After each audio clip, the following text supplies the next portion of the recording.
Good Erev Shabbos.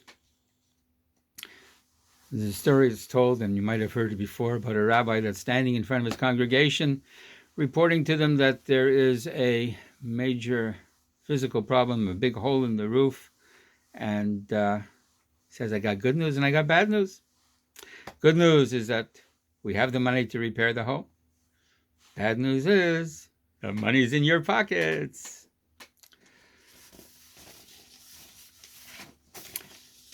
This week's Torah portion, the portion of Shalach, tells the story of 12 men who were dispatched by Moshe from the desert to go in and to survey the land of Israel just prior to everybody else coming in.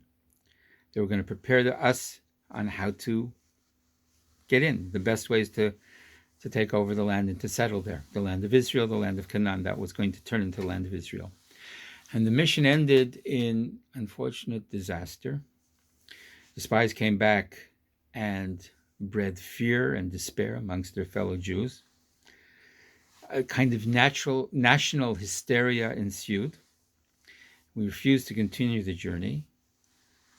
And the night that we heard the report and that we fell apart like that became the blackest night in Jewish history. It was Tisha B'Av, the 9th of Av, when that happened, and became the anniversary and the date of the destruction of both the first temple, second temple, and so many other tragedies that have befallen us in our exiles over the years, including the beginning of the First World War, which was in itself a prelude to the Second World War and all the horrible things that happened then.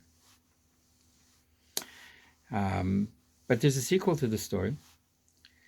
In the second chapter of the book of Joshua that we're going to read for the Haftorah this week, 39 years after the first episode of the spies, where Joshua, the successor to Moshe, and one of the original 12 spies that had gone into the land,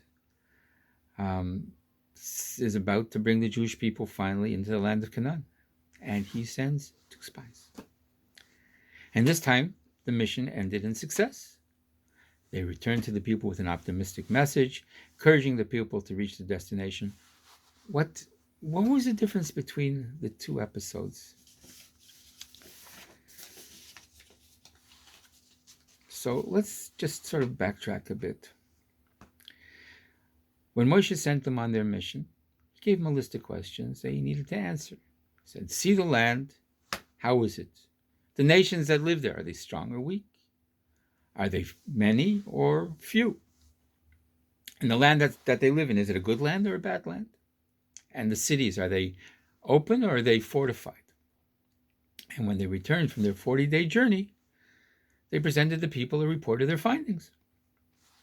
We came to the land that you sent us to, and it indeed flows with milk and honey, and look at this fantastic fruit. But the people that dwell in that land is powerful. The cities are greatly fortified, and we also saw living there the offspring of the giants. And the spies said, we cannot ascend to the land because the people are too strong for us. And that's what demoralized the Jewish people. The 10 spies that were part of that negative report were severely punished, but so were we. So were we, because we all had to stay in the desert.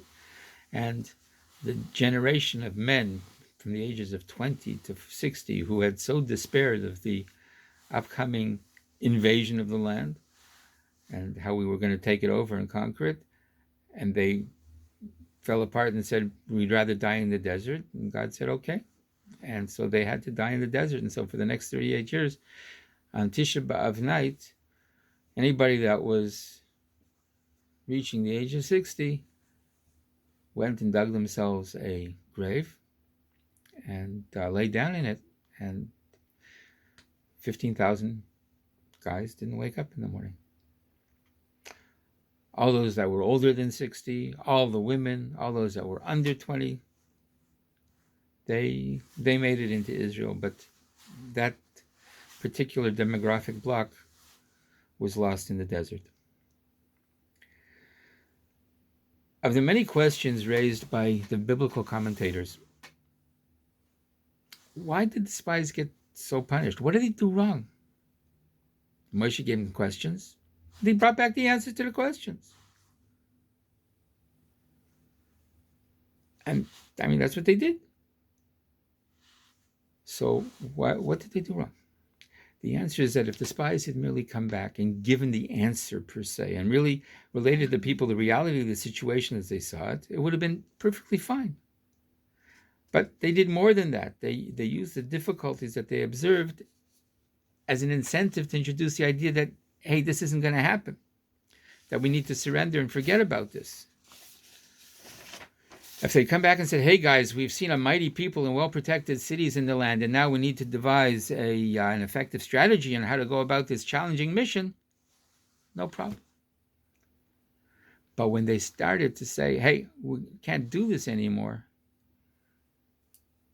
they swayed an entire people to abandon their God-given destiny. They substituted, how will we do this, with, can we do this?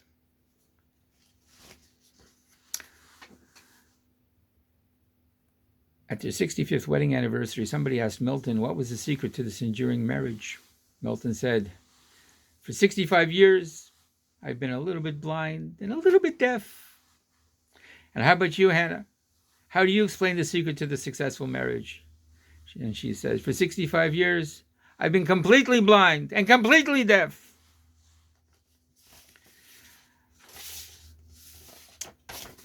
Why was Joshua's mission of sending the spies successful when Moshe's wasn't? What does it take to be sent on a risky mission and remain focused? It takes two qualities. You have to be an earthenware vessel, and you need to be somewhat deaf. When the Torah describes how human beings were created, God formed man of the dust of the earth, and he blew into his nostrils the spirit of life. Man is an earthen vessel. His worth doesn't lie in his material exterior, but rather in his content and his character. And this is what Joshua told the spies. You want to succeed in this mission I'm giving to you, it's only going to be if you're completely loyal to the mission you represent. If you allow your egos to become the center of the mission, it's going to fail. And the other key to be successful for a mission of God is to pretend that you're a bit deaf.